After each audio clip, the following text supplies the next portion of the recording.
So I'd like to introduce an old friend and a new friend. Doug O'Brien, who's off stage here, is a Chicago guy, a guy that I've known for 10 years. And we've seen each other around town, and we talk and see things. And I'm going to tell the story. Do you mind? Okay. So we're at, one of our board members is a guy named Phil O'Connor at Misericordia, and he died suddenly, tragically. We lost him. It was a couple of weeks ago. And Doug and I both knew Phil, and we ended up at the wake. And we had never, ever talked about health care. Doug and I had never, it hadn't come up. So we start chatting, and then I'll introduce Doug. Doug O'Brien was appointed by the White House in November of 2017 to serve as the regional director of the U.S. Department of Health and Human Services for Region 5, which is Ohio, Indiana, Michigan, Illinois, Wisconsin, and Minnesota, as well as 34 federally recognized tribes. As a presidential appointee, Doug provides executive leadership as the primary representative for the Secretary of Health and Human Services here in the Midwest.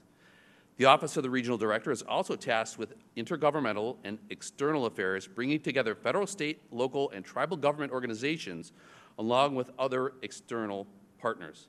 This is Doug's second go-around as Regional Director. He held the position, he was appointed from 2005 to 2007. And Doug has also held, and this is really important, Doug has also held leadership positions in state government, the private sector, and in charitable organizations. I'd also like to say, hold your applause, he's also a Notre Dame graduate. So, Michigan, Ohio State, I know who that is. So I'd like to introduce our new friend, old friend, Doug O'Brien. Thanks, Doug. Thank you. Thank you. Thank you.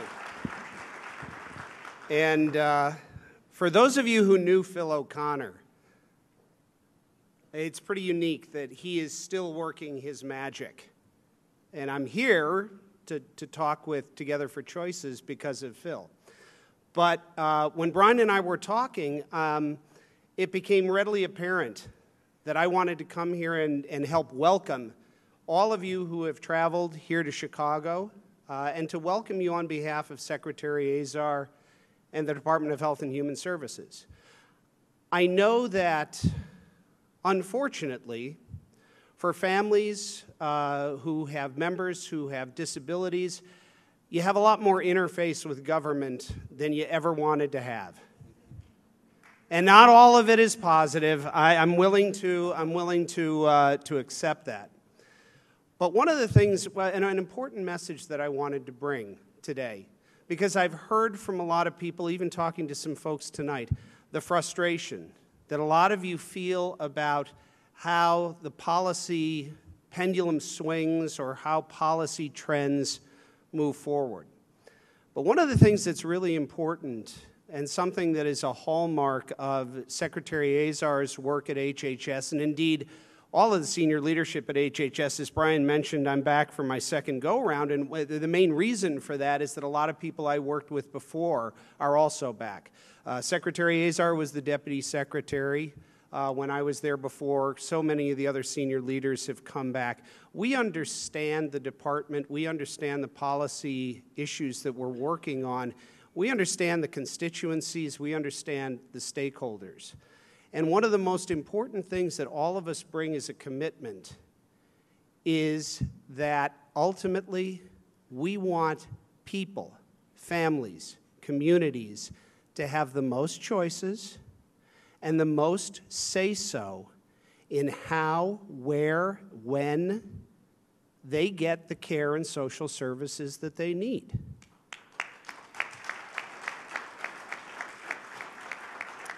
I just happened to be last night, I'm a little bit of a PBS junkie, and I happened to be watching, I don't know if any of you caught this, American Experience is just such a fantastic series.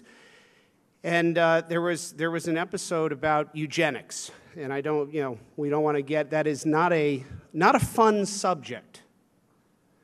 But in watching this and realizing how policy ideas can go so wrong so fast, and to see once upon a time everybody knew that a certain approach to dealing with people who were different, this was it. This was the one way. We're going to do this and this only, and that's going to solve our problem. I don't know if we necessarily learned from that serious mistake. And that's something that all of us in government have to keep in mind. And I can assure you, I can stand here tonight and assure you that at HHS, our leadership believe strongly, whatever the issue is, that we have to empower individuals and families to have more rather than less voice in the services that they need. And I'll give you an example, and it's something where there's a little bit of an intersection here. Obviously, we deal with a lot of issues at HHS, and one of the biggest ones right now that's a huge priority for the Secretary and indeed for the President personally, and something that he has tasked us and pushes us on a weekly basis, is the opioid crisis. And one of the elements of that, there's sort of an intersection here, and I'll get to it, bear with me. But there's a rule under Medicaid, some of you are probably familiar with, called the IMD rule, Institutions for Mental Disease. Nice little archaic saying, but unfortunately we don't get rid of those often enough. We change names of things all the time, but we don't often get rid of these bad acronyms.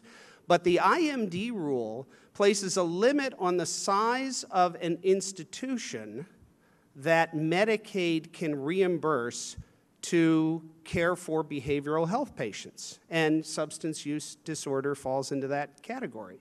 So about 50 years ago, when we were deciding that institutions were just uniformly a bad thing, somebody apparently, I'm not really sure how, maybe they got some data or did a study, or maybe they threw a dart at a dartboard and they picked the number 16 for the limit of beds that you could have in an institution for mental disease to be reimbursed under Medicaid.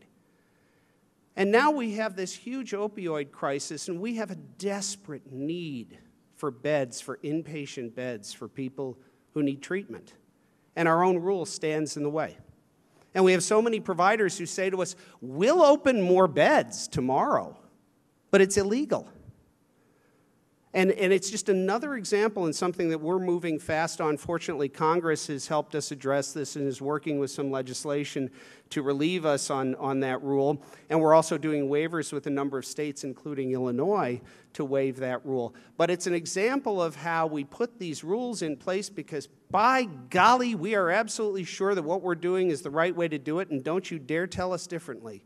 Well, that attitude is not prevalent in the leadership of this HHS, and that's why I wanted to come here and deliver this message. I've been familiar with Misericordia for many, many years, and you can't, you really can't hold up a greater example of how this can be done right. And it's so great. Yes. And it's so great that they are helping provide leadership to bring other like-minded and similar organizations together to advocate. And as I've told Brian, Sister Rosemary, I know I'm going to get a chance to spend some time with you, Father Jack, we talked a little bit earlier, and all of you here. Even those of you who are not from Region 5, the door to my office is always open.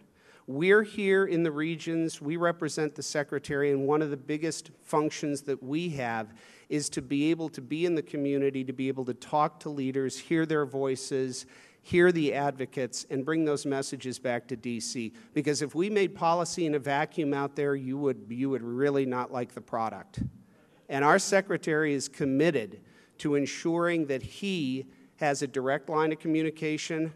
I can communicate with the Secretary, I can email him any day, and when I sit down and I have what I think are important conversations, we can communicate about that, because he needs to know, he knows he needs to hear what's happening across this country. He can't just make policy from the 6th floor of the Humphrey Building. So I could talk about this forever. I want everybody to get back to enjoying their evening, but I wanted to bring that message to you from the Secretary and on behalf of my colleagues. Together for Choices is the kind of organization that we want to see. We want you to advocate. We want you to be loud. We want you to be proactive. And we want you to keep knocking on the door, because we're ready to listen. So enjoy your time here in Chicago, and thank you very much for having me.